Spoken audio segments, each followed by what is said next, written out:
Hello students, আমি Nitish sir জ্ঞানজ্যোতি coaching সেন্টারের পক্ষ থেকে তোমাদের প্রত্যেককে জানাই আরো একবার স্বাগত। তো স্টুডেন্টস, আজকে আমি তোমাদের সঙ্গে আলোচনা করব সিধু কানহু বিরসা ইউনিভার্সিটির অধীনস্থ যে সমস্ত ছাত্রছাত্রীরা যারা বিভিন্ন কলেজগুলোতে 6 সেমিস্টারে পড়াশোনা করছো তাদের জন্য আজকে মেজর পেপার 9 এর পলিটিক্যাল সায়েন্স সাজেশন 2026 নিয়ে আলোচনা করব। আজকের ভিডিওটি কিন্তু পার্ট 3 ভিডিও, যেখানে মোস্ট ইম্পর্টেন্ট আমরা আলোচনা করব 100% কমন 10 মার্কসের গুরুত্বপূর্ণ প্রশ্নগুলো নিয়ে। যারা এখনো পর্যন্ত আমাদের চ্যানেলটিকে সাবস্ক্রাইব করোনি তারা অবশ্যই চ্যানেলটিকে সাবস্ক্রাইব করে পাশে থাকা বেল আইকন অল প্রেস করে দাও, যাতে নেক্সট টাইম থেকে কোনো ভিডিও আপলোড করলে তার নোটিফিকেশন তুমি সবার আগে পেতে পারো। তো আজকের আলোচনার বিষয় পাবলিক অ্যাডমিনিস্ট্রেশন থেকে 10 নম্বরের গুরুত্বপূর্ণ প্রশ্নগুলো।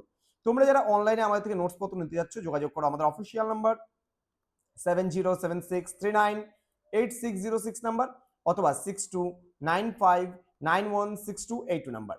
তোমাদের টোটাল কোর্স ফি থাকছে তোমাদের এই সাধ্যের মধ্যে 1199 রুপিস পুরো সেমিস্টারে অল সাবজেক্টের কোর্স ফি। কিন্তু এই মুহূর্তে দাঁড়িয়ে আমরা কিন্তু এটা নিচ্ছি না, নিচ্ছি পার সাবজেক্টের জন্য মাত্র 99 টাকা। মাসিক বেতন পড়ছে 20 টাকারও কিন্তু কম। ঠিক আছে, পার সাবজেক্টের 20 টাকার মাসিক বেতন কম, পার পেপারের জন্য আমরা 99 রুপিস চার্জ করছি। চলো শুরু করছি আজকের ক্লাসটা। 100% কমন 10 মার্কসের গুরুত্বপূর্ণ সাজেশন। প্রথম প্রশ্ন, আমলাতন্ত্র সম্পর্কে ম্যাক্স ওয়েবারের ধারণাটি আলোচনা করো, অথবা বলতে পারে জনপ্রশাসনে আমলাতন্ত্র সম্পর্কে ম্যাক্স ওয়েবারের তত্ত্বটি সমালোচনামূলকভাবে ব্যাখ্যা করো। নেক্সট, জনপ্রশাসনের আলোচনায় বৈজ্ঞানিক ব্যবস্থাপনা তত্ত্বটি সম্পর্কে আলোচনা করো, অথবা দিয়ে বৈজ্ঞানিক ব্যবস্থাপনা তত্ত্বটি সায়েন্টিফিক ম্যানেজমেন্ট থিওরি সংক্ষেপে আলোচনা করো। নেক্সট বলছে ফ্রেডরিক টেইলরের বৈজ্ঞানিক ব্যবস্থাপনা মতবাদটি সমালোচনা সহ ব্যাখ্যা করো।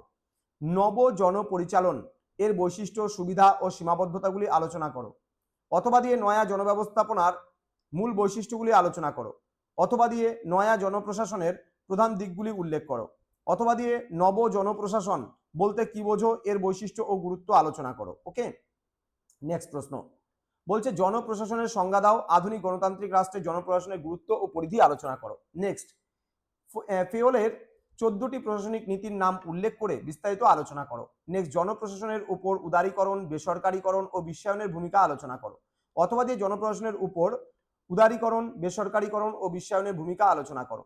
নেক্সট বলছে প্রশাসনিক সংগঠনে লাইন ও স্টাফের ভূমিকা এবং তাদের পারস্পরিক দ্বন্দ্বের কারণগুলি বিশ্লেষণ করো, অথবা দিয়ে লাইন ও স্টাফ এজেন্সির মধ্যে পার্থক্য করো। নেক্সট, জনপ্রশাসনের জনক হিসাবে উড্রো উইলসনের ভূমিকার মূল্যায়ন করো, অথবা দিয়ে জনপ্রশাসনের বিকাশে উড্রো উইলসনের অবদান উল্লেখ করো। নেক্সট, জনপ্রশাসনের আলোচনায় বৈজ্ঞানিক ব্যবস্থাপনা তত্ত্বটি সম্পর্কে একটি প্রবন্ধ লেখো, অথবা দিয়ে জনপ্রশাসনের আলোচনায় বৈজ্ঞানিক ব্যবস্থাপনা তত্ত্বটি আলোচনা করো। নেক্সট বলছে বিকেন্দ্রীকরণ এর উপর একটি সংক্ষিপ্ত টিকা লেখো। নেক্সট, জনপ্রশাসনের বিবর্তন আলোচনা করো, অথবা দিয়ে বলেছে জনপ্রশাসনের বিবর্তন আলোচনা করো, অথবা দিয়ে জনপ্রশাসনের বিবর্তন সম্পর্কে একটি প্রবন্ধ লেখো। নেক্সট, জনপ্রশাসন পাঠের বিবর্তনের বিভিন্ন পর্যায়গুলি বিস্তারিত আলোচনা করো। নেক্সট, জনপ্রশাসন ও বেসরকারি প্রশাসনের মধ্যে পার্থক্য লেখো।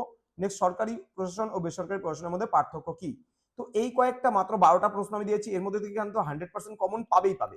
তো স্টুডেন্ট যারা এখনো আমাদের চ্যানেলটিকে সাবস্ক্রাইব করনি, সাবস্ক্রাইব করো এবং তোমার যে ফ্রেন্ডরা রয়েছে তাদের সঙ্গে অবশ্যই ভিডিওটি শেয়ার করে দাও। তোমাদের উজ্জ্বল ভবিষ্যৎ গড়ে তুলবো আমরা, এটাই কিন্তু আমাদের প্রতিশ্রুতি।